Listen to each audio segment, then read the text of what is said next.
Existen tres grandes preguntas que tanto la ciencia como la filosofía siguen tratando de responder: el origen del universo, el origen de la vida y el origen de la conciencia humana.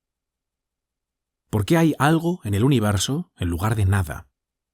¿Cómo es posible que ese algo inorgánico se convierta en un algo orgánico, dando paso a la vida? ¿Qué es la conciencia humana? Los materialistas científicos afirman que todo se explica por la materia, la energía y las leyes de la física. Son entidades autoexistentes de las que proviene todo lo demás.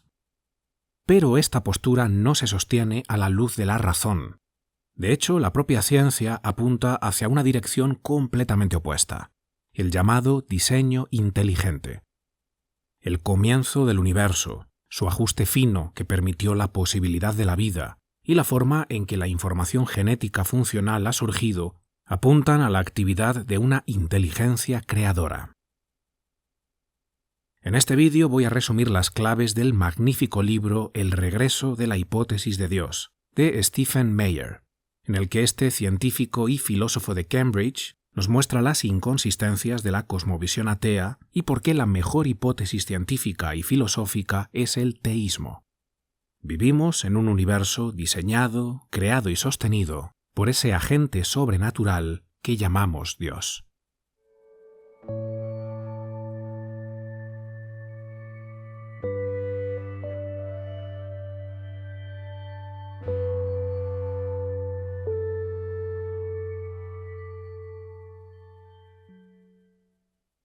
Los filósofos clásicos estaban todos de acuerdo acerca de la racionalidad de la naturaleza. De ellos nos llegó la idea de que vivimos en un universo inteligible y contingente, cuyo origen procede de un principio lógico autoexistente llamado logos. Y fue este ánimo el que suscitó el inicio de la empresa científica, pues al asumir que la naturaleza había sido diseñada por un agente inteligente, los fundadores de la ciencia moderna como Newton, Galileo, Kepler o Copérnico se aventuraron a estudiarla detenidamente para encontrar en ella trazas del diseño de Dios. Sin embargo, en los siglos XIX y XX la percepción cambia y surge un espíritu de conflicto entre la ciencia y las creencias religiosas.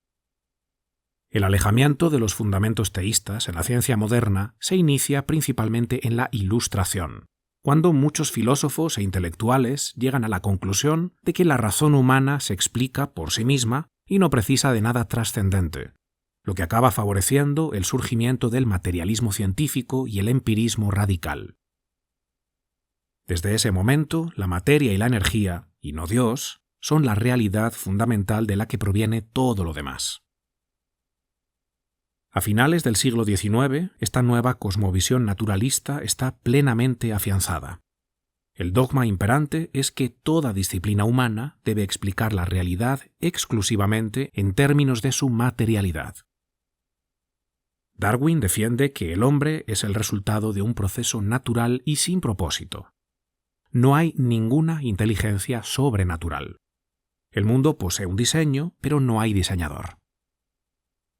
Marx considera la religión como un opio propagado por la élite burguesa para anestesiar a las clases trabajadoras para su explotación y opresión. Freud sostiene que la creencia en Dios tiene un fin utilitario. Es una muleta psicológica. La mente humana inventó el mito de un Dios benévolo para proporcionar una figura paterna reconfortante que compense las relaciones difíciles con nuestros padres terrenales reales. Dios no creó al hombre, el hombre creó a Dios, decía. Con la nueva cosmovisión materialista plenamente instaurada, la ciencia ya no necesita invocar a un creador sobrenatural, una mente preexistente que da forma a la materia. La explicación es mucho más simple. La materia siempre ha existido, como ya afirmara Aristóteles, y puede organizarse sin un diseñador o creador. Incluso el gran Albert Einstein, ya en el siglo XX, se apunta a la gran fiesta del materialismo ateo con entusiasmo. Al descubrir la relatividad general y describir sus ecuaciones de campo, llega a la conclusión de que nuestro universo es eterno, autoexistente y estable, gracias a que, según él, existe una fuerza repulsiva que contrarresta los efectos de la contracción gravitatoria y mantiene una constante cosmológica. En este punto, los materialistas habían llegado exactamente a donde querían. No hay Dios, ni creación, ni diseño. Hasta que el castillo de naipes se vino abajo. Fue a través de una de sus más veneradas herramientas de medición, el famoso telescopio Hubble, que sus dogmas quedaron despedazados. Tal y como el propio Einstein pudo ver en su visita al Hubble en 1931, las galaxias se están alejando unas de otras. En algún momento del pasado finito, éstas habrían estado más juntas de lo que están hoy. El universo está en continua expansión y, muy importante, precisa de un comienzo, como el mismo Einstein reconoció públicamente tras su visita al Hubble. Este fue un golpe durísimo para el materialismo. La idea de un comienzo repugnaba a los científicos de la época porque estaba peligrosamente alineada con la creación bíblica, así que pelearon ferozmente con ello.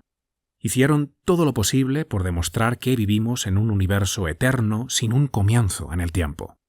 No estaban dispuestos a reconocer que religiosos como San Agustín, Santo Tomás de Aquino, Maimónides o San Buenaventura estaban en lo cierto al hablar de la creatio ex nihilo, la creación a partir de la nada. Así que durante el resto del siglo XX, los físicos y cosmólogos se dedicaron a formular multitud de alternativas a la nueva cosmología del Big Bang. Pero el descubrimiento de una radiación de fondo de baja energía que estaba presente en todo el universo cerró el debate. Desde ese momento quedó establecido que hubo un Big Bang. El universo no es eterno, sino que tiene un comienzo. Antes de que surgieran por primera vez la materia, el espacio, el tiempo y la energía, tales entidades no existían. La luz no fue siempre. La luz se hizo. ¿Por qué un comienzo cósmico es tan devastador para la cosmovisión naturalista? Porque el naturalismo o el materialismo no pueden ofrecer una explicación causal para tal comienzo. Si el cosmos es todo lo que hay, como decía Carl Sagan, entonces no existe nada más allá de él que pueda actuar como su causa. Sin embargo, la teoría del Big Bang requiere, por el principio de causalidad o razón suficiente, una causa.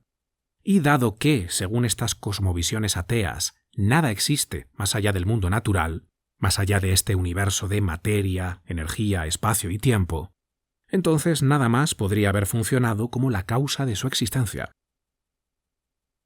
¿Cómo salieron de este aprieto?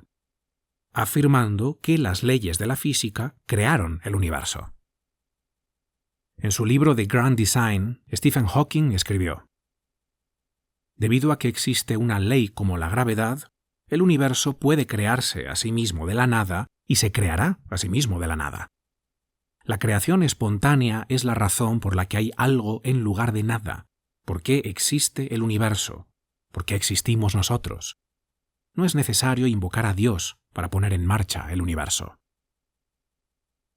¡Qué barbaridad! Las leyes de la naturaleza son nuestras descripciones, generalmente enmarcadas en términos matemáticos, de lo que la naturaleza hace ordinariamente, pero no crean nada. Decir que esas ecuaciones crean el universo es como decir que las líneas de longitud y latitud en el mapa explican cómo fueron creadas las Islas Canarias o la cordillera de los Andes. La afirmación de que las leyes de la física causan que ocurran los eventos suena obviamente cierta para muchos científicos, porque la escuchamos muy a menudo y estamos entrenados para pensar en las leyes de la naturaleza como los principios explicativos últimos de la naturaleza. Desafortunadamente, esta idea oculta una imprecisión en el pensamiento y comete lo que los filósofos y lógicos llaman un error de categoría. La ley simplemente describe esa interacción. La ley de la gravedad no hace que los objetos materiales o el espacio y la energía lleguen a existir. En cambio, describe cómo los objetos materiales interactúan entre sí y con el espacio una vez que ya existen. La ley no causa el movimiento gravitacional, ni tiene esta ley el poder causal para crear un campo gravitatorio, ni materia, ni energía, ni tiempo, ni espacio. Las leyes de la física representan solo nuestras descripciones de la naturaleza, pero las descripciones, en sí mismas, no hacen que las cosas sucedan. La materia, por lo tanto, no se puede conjurar a partir de ecuaciones matemáticas. Las matemáticas no tienen poderes causales. Y tampoco pueden, por sí mismas, crear el ajuste fino del universo, otro de los grandes descubrimientos modernos que ponen patas arriba a la cosmovisión materialista. El ajuste fino en física se refiere al descubrimiento de que muchas propiedades del universo caen dentro de rangos extremadamente estrechos e improbables, que resultan ser absolutamente necesarios para que exista cualquier forma de vida concebible. En términos generales, si la intensidad de la fuerza gravitacional fuera más débil, las estrellas no se calentarían lo suficiente como para que los núcleos se combinaran para formar carbono. Además, un valor ligeramente más bajo para la constante de fuerza gravitatoria evitaría el desarrollo de estratificación térmica dentro de las estrellas. Dicha estratificación es necesaria para producir los diferentes tipos de elementos, incluidos el carbono y el oxígeno, necesarios para la vida. Una fuerza gravitacional general más débil, en la mayoría de los casos, también evitaría que las estrellas eventualmente se conviertan en supernovas y expulsen los elementos necesarios para la vida en el universo. Por otro lado, si la fuerza gravitacional fuera demasiado fuerte, la temperatura dentro de las estrellas se calentaría demasiado y la nucleosíntesis produciría solo elementos más pesados que el carbono y el oxígeno. La nucleosíntesis también procedería demasiado rápido para permitir la formación de estrellas de larga vida. En ese caso, las estrellas se consumirían demasiado rápido, privando así a la vida de un lugar adecuado para habitar. Los propios materialistas saben muy bien que el ajuste fino no puede surgir espontáneamente. Hace falta un diseñador. Pero aceptar esto sería aceptar que Dios existe. Y ya sabemos que un materialista jamás puede cruzar esa puerta. ¿Qué proponen entonces? Que eventualmente se descubrirá una ley más general que desconocíamos hasta ahora, a veces llamada teoría del todo, que explicará el origen del ajuste fino del universo. Pero esto es simplemente absurdo. Incluso si tal ley llegara a descubrirse, seguiría siendo eso, una ley que describe la interacción entre la materia y la energía. Pero esa ley no será causa de nada, ni podrá tampoco explicar el origen de nada. La conclusión es muy simple. Ningún proceso material no dirigido, no inteligente, puede producir sistemas afinados. Las computadoras, los motores, las secuencias significativas de letras y las recetas de cocina surgen de afinadores intencionados, no de procesos no dirigidos. Pero espera, porque la última pataleta de los defensores de formas exóticas de naturalismo fue mucho mejor. Postularon algo llamado multiverso, pero no como el de las películas de Marvel, sino uno donde los infinitos universos están causalmente aislados o desconectados entre sí, por lo que jamás podremos observarlos ni demostrar su existencia. Nuestro universo es el ganador de una lotería cósmica en la que surgieron por azar las leyes, constantes y condiciones iniciales correctas. No te preocupes porque los científicos serios no creen en semejante estupidez, pero en algún momento esta propuesta pseudocientífica llegó a plantearse como una posibilidad real. Nunca sabremos si esto es verdad porque no hay forma de demostrarlo mediante el método científico, pero seguro que vivimos en un multiverso que jamás podremos observar. ¡Qué disparate! La hipótesis de Dios proporciona una explicación mejor y más causalmente adecuada que el naturalismo. Lejos de socavar la confianza en la racionalidad humana o la inteligibilidad del mundo físico, es de hecho la única hipótesis viable. El descubrimiento del ajuste o sintonía fina del universo, así como el descubrimiento del comienzo del universo mismo, exigen una causa que posea los atributos específicos de la trascendencia y la inteligencia. Un agente personal libre y sobrenatural, es decir, que está por encima de la naturaleza. una naturaleza que él mismo creó al iniciar nuevas secuencias de causa y efecto, y que culminaron con el siguiente gran misterio que la ciencia no ha resuelto ni podrá resolver, como veremos a continuación: el origen de la vida.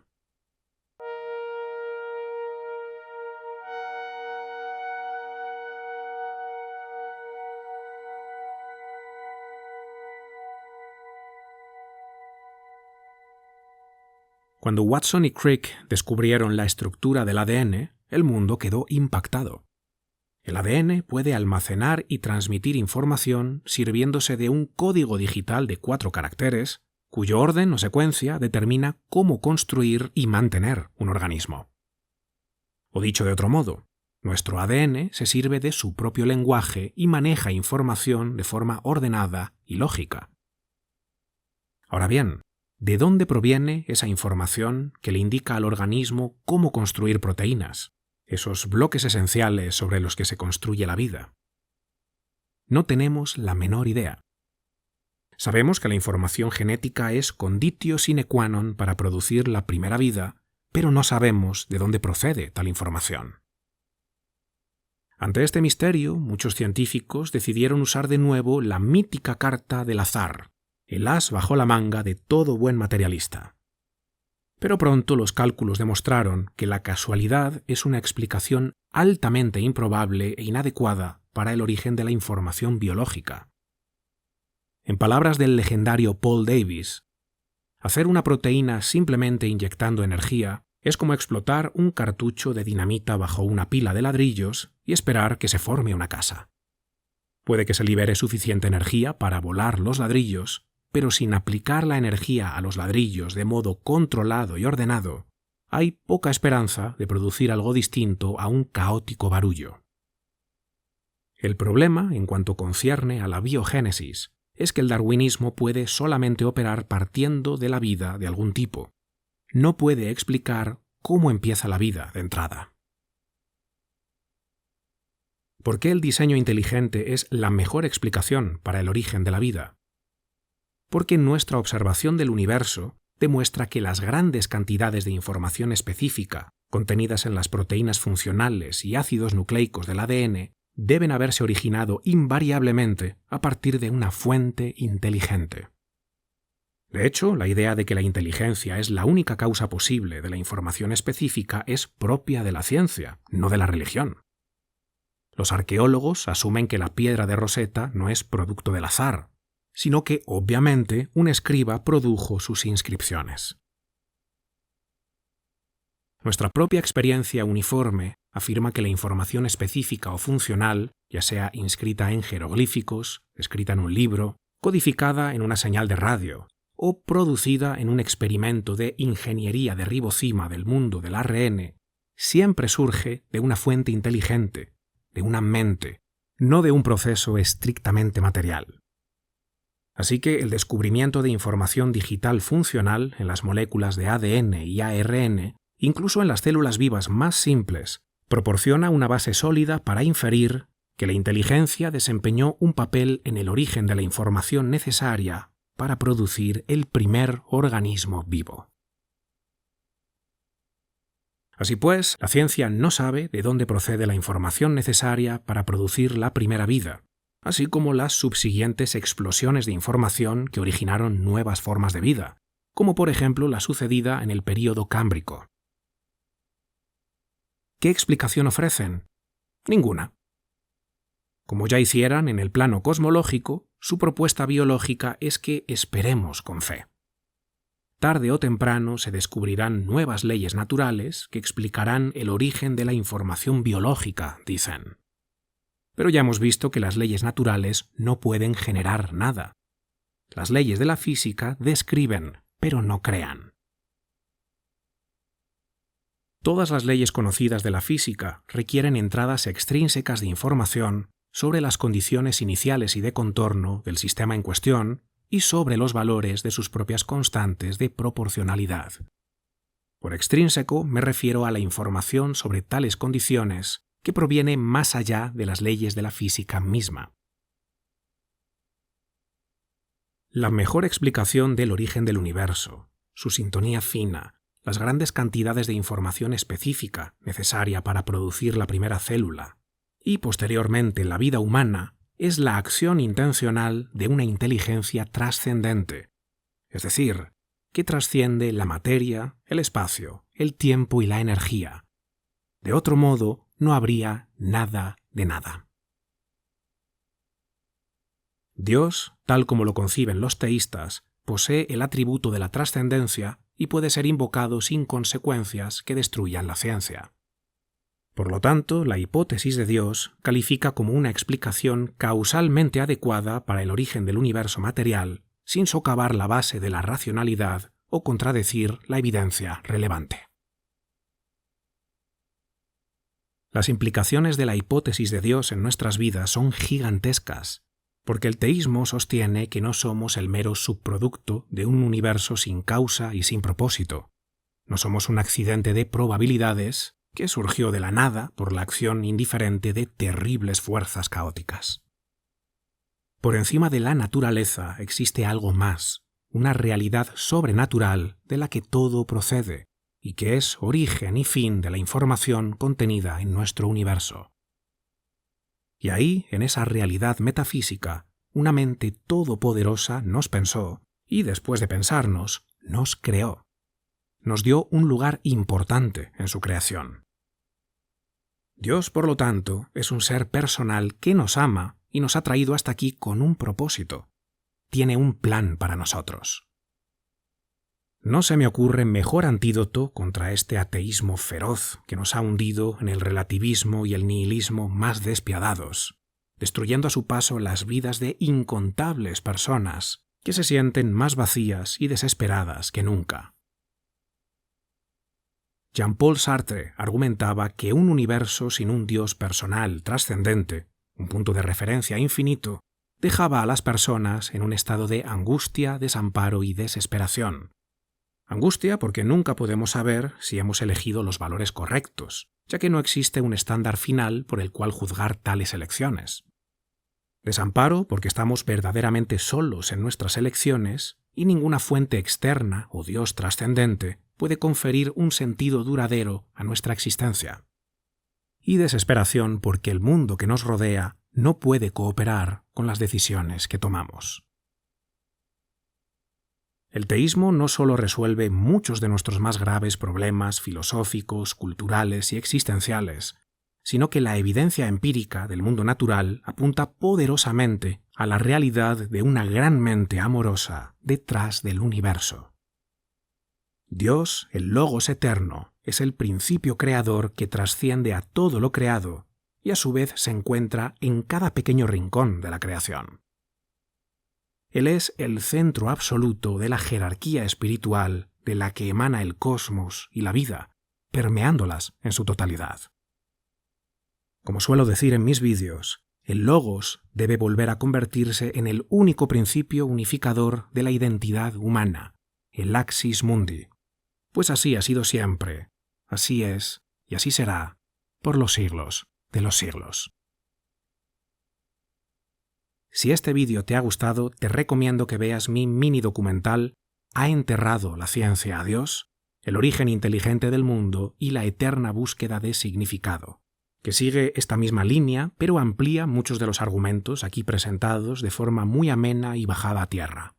Si has llegado hasta aquí, estoy seguro de que el mini documental te va a encantar. Y aprovecho, como siempre, para agradecer de todo corazón a los patronos y miembros del canal por hacer mi trabajo posible.